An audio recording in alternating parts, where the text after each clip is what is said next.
Well, Jerick McKinnon designated to return from injured reserve with his groin injury here. And, Jay, I know before we got on you said that he has no markets up yet, so there's no lock that McKinnon plays in this game. But would be really interesting if he's ready to go, the passing element he's brought to the Chiefs' offense in big moments before. You think about the 6 playoff games that he's had with the Chiefs. He's averaging over 67 yards from scrimmage. And just his big playability, his ability to catch touchdowns, his ability out of the backfield. He's just a dynamic player who gives them a different speed and a different skill set than Isaiah Pacheco might switch something up. I feel like, you guys tell me if I'm wrong, I don't think here's my prediction, and I have no inside knowledge on this whatsoever. Here's my prediction. I think he's active. I don't think he plays. I think they activate him just to sort of just make the 49ers think about it a little bit. Maybe he touches the ball once or twice. I don't think he plays significantly. And I actually think from a betting perspective, I like the Pacheco overs more because I think maybe because there's potential for him, those lines might get a little bit depressed. And I think it's going to be all Pacheco in the Super Bowl. Yeah, I think so too. And now it's happened over the course of the year, but I mean, Pacheco's getting like 20 carries in these games now. Like he is the true workhorse back. They're keeping him on the field for third downs. I think Clyde Edwards-Helaire is like fine. His reemergence has been a little bit weird, but he's kind of filled into a reduced McKinnon role. It is crazy though, because McKinnon was a huge part of this offense this time last year. We talk about like he's just scoring touchdowns for fun in the second half of the season, but now it is Pacheco's backfield, and you would think that if there is a weakness in the Niners, it is their run defense, and so you'd expect Pacheco will have a big game.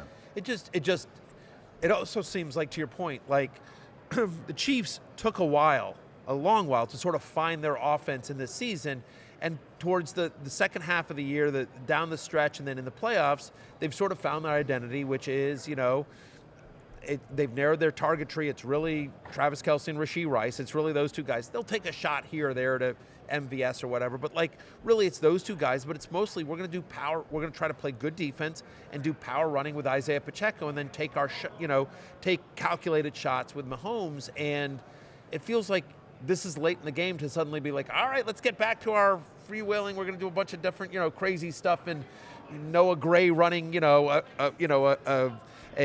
reverse in the backfield, all the dumb, right? Yeah, all the dumb. You know what I mean? I just feel like it's like this is the time where you simplify, just like, to use a cliche, but you dance with a girl that brought you, right? And it feels like good for McKinnon, but hard to see him having an impact on this game. Yep. And your plane buddy, Chris Sims, he talks about this a lot, where everyone thinks about the Chiefs, or they have historically as this finesse team that's built on Mahomes' genius. This is a team of big, bad dudes. They are extremely physical. And when you look at what particularly Detroit did to the San Francisco run defense and what they did, every running play was starting 3 yards forward with the push that the Lions were getting. So you would expect that the Chiefs will lean on the run, at least early. And we're gonna talk about breaking down the game obviously all week long, but specifically later in the show we're gonna make our Super Bowl predictions in terms of who we think wins in the coming up a little bit later in the show. In more news, and of course this is with the coaching cycle right now, Fox Sports' Peter Schrager and many others have reported the Commanders are hiring Kliff Kingsbury as their offensive coordinator, Matthew. Plot twist, he was supposed to be the Raiders OC. Now he's your Commander's offensive coordinator. What could Quinn. possibly go wrong? Honestly, he was he had Patrick Mahomes in college and was like a 500 coach. So, in the Big 12. In the Big 12. So, what could go wrong? And then you think about Arizona, where he was 28-37 and won, and so that's almost 500. Yeah. So improvement. I don't know. I've decided to try to be. I want to be supportive of it. And I think if they're obviously going to draft the quarterback, and so obviously given Kliff Kingsbury and his track record with Caleb Williams, there's a lot of conversation around, is that what the Commanders are going to do, whether he's there at 2 or do they try to trade up to 1? Do they, flip spots with the Bears, whatever. And I think if there's one thing, it is the development of Caleb Williams under Kingsbury as well as Kyler Murray. I mean, Kyler Murray was Offensive Rookie of the Year under Kliff Kingsbury. He took a lot of heat. he took a lot of heat because they'd used an early round pick the year before. The Cardinals had, not Kingsbury. The Cardinals had the year before on Josh Rosen. And I was just like, you got to give Josh Rosen a chance. And Kingsbury, to his credit, was like, no. I know we used a top 10 overall pick on Josh Rosen last year. I don't care. Kyler Murray's the number 1 overall pick, and I'm going there. And I think history has borne out that to be the right decision. 100%. 100%. Like I think Kyler's a pretty good quarterback. You know what I mean? Like I don't want to get into a whole thing about Kyler Murray, but like I think that was the right decision for that franchise. You know what I mean? I think Kyler Murray is so that's the best calling card I think you can say for Kingsbury. I think as well, like it's such a weird case because, I mean, two and a half years ago, halfway through the season, the Cardinals were the 1 seed and Kingsbury was the Coach of the Year favorite. And then they just kind of fell off and they lose to the Rams in the first round of the playoffs when the Rams go on to win the Super Bowl. But I think the criticism, Connor, of Kingsbury is that in the NFL, his offense just hasn't been ultra sophisticated. Do you think that's fair? And like, what kind of level of offensive mind do you think he is? I think that, yeah, when you look at him coming from college, he's a guy that's going to spread the field out. He's going to put out 4 wide receiver sets. And I think it's also going to come down to what kind of personnel he's dealing with. Now, if you're looking for the reason to be optimistic about this hire, truthfully, is that this is a team that's going to be taking a very young quarterback 2nd overall, whether that's Caleb Williams, who's a huge supporter of Kliff Kingsbury, or that's Drake May, Jaden Daniels. Kliff is well-respected and well-liked and has a good rapport with young quarterbacks. That's Correct. not always the case in the league. I mean, look at what we just saw with the Panthers with Bryce Young and Frank Reich. It doesn't always work. So I think if you're looking for the actual methodology, behind this hire and thinking like, okay, why do you make this hire? It's absolutely stapling a guy that has a track record working with young quarterbacks and being well-liked by them. Yeah, for sure. And obviously, Dan Quinn's obviously going to have a significant amount of say in terms of the defense. So this is one of those things where it's just like, you know what? You do you. I'm going to be the head coach. I'm going to be the CEO of the team. I'm going to also focus on the defense. And Kliff, I'm just turning over Drake May, Caleb Williams, Jaden Daniels, whoever it is, and the offense to you. And so maybe Kingsbury, we've seen this. I think Josh McDaniels is the poster boy for this. There are people that are very good coordinators that shouldn't be head coaches. Yes. I think Josh McDaniels is a really good offensive coordinator, and he should not be a head coach. Right. You know what I mean? And I think there's other guys like this.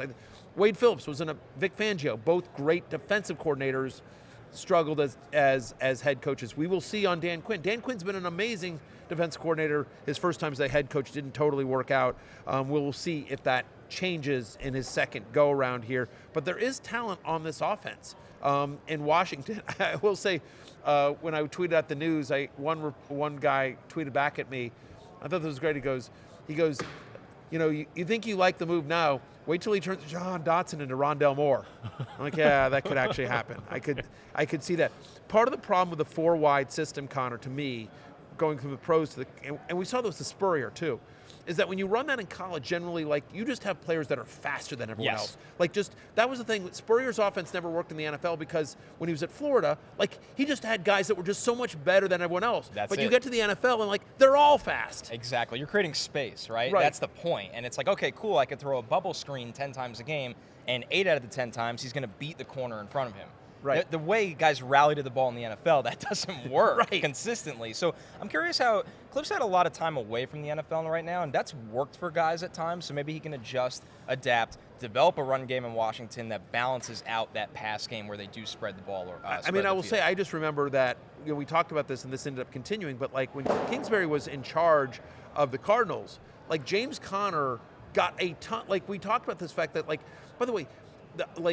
I'm doing the stat off the top of my head, but I believe like the year that Kenyon Drake was their main guy. Kenyon Drake, I think, was 2nd in the NFL in goal-to-go carries. Like, that's how, like, when they get in close, Kliff Kingsbury, at least traditionally, has liked to actually run the ball. Yep. And so Brian Robinson could have 15 rushing touchdowns next year, and 13 of them are from 5 yards or closer. So, listen, I'm a Commanders fan. I loved the Adam Peters hire. The Quinn and Kingsbury hires, I'm sort of like, I'm trying to talk myself into it a little bit, if I'm being honest. You know what I mean? But I'm like, okay, well, maybe. But you know what? I am a big believer in Josh Harris. I am a big believer in Adam Peters, so I am willing to, like, okay, let's give it a shot. let's give it a shot. Hail the Commanders, hail victory. In more coaching news, we thought Kliff was going to the Raiders. They actually instead end up with Luke Getsy, the former Bears offensive coordinator. The Athletic's Vic Tafur suggests the Raiders' recent hiring of Getsy means the team will not be looking to trade for Justin Fields. Obviously, there's a little bit of a weird relationship this year in Chicago between Getsy and Fields, putting it kindly. That is putting it kindly as well. It's weird, though, because, they started so slow. They were so brutal. But by the second half of the year, it looked like a real offense, right? And and you don't know how much. Is that Getsy? Is that Fields taking time to get into the offense? Takes time for Fields and DJ Moore. They had a rotation running back as well. Every single week it was who do we have? So, look, I think it'll be interesting. I think my take of this, and I'd love your guys' opinion on this, but my take is that Getsy took a little bit too much crap in Chicago that probably wasn't deserved. What do you think, Jay?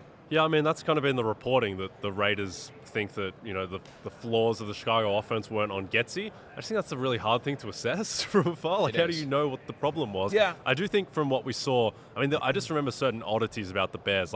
That game against the Vikings where they won 13-10, but every single pass was a screen pass behind the line of scrimmage. What is the thought process here? It felt like they didn't really activate Fields enough as a deep passer, and it was a debacle the first month or so of the season, and then they did get better, but I think it's very unproven. But yeah, I just think it's very difficult to make an assessment. Yeah, and we'll find out. Whether the Raiders move forward with Aiden O'Connell, whether they can get aggressive in this draft and free agency, Getsy was always afraid to really let the Bears be a pass-happy team. Was he hiding something that he didn't trust within Justin Fields, or was he outright wrong? We can't see that until he's somewhere else. We can't, but I will say this. The last 2 years, the Bears have had a good running attack. Now, obviously, it helps when you have somebody as mobile as Justin Fields, but they got production out of Khalil Herbert. They got production out of Deontay Foreman. They got production out of some of these guys here. And so you think about what the Raiders look like under Antonio Pierce, who's now their full-time head coach. They ran the ball. And we'll see, if Josh Jacobs is back, I think you sort of feel like he probably will be. Because I think he's a restricted free agent, right? Or he's in the one-year deal. They could tag him, right? Yeah. But my point is it was clear even down the stretch with Zamir White, they wanted to just Antonio Pierce, I think, wants to play good defense and run the ball. And so Getsy, who I think showed that he can, create a good, positive run game in Chicago. The jury's still out on what he did with Fields, whether that's on him or Fields, or there's just a miscommunication. I do think this is a positive for that, especially if as expected, Devontae Adams ends up leaving, maybe reuniting with his old teammate Aaron Rodgers in New York. Hey, it's Matthew Berry from NBCSports.com and RotoWorld.com, and I want to thank you so much for watching whatever it is you just watched, or if nothing else, being too lazy to click out of the autoplay after this video started, after whatever it is you actually wanted to watch finished. But now that you're here, I'd like to take a moment here to ask you respectfully now, okay? I'm asking you respectfully to subscribe to the NFL on NBC YouTube channel.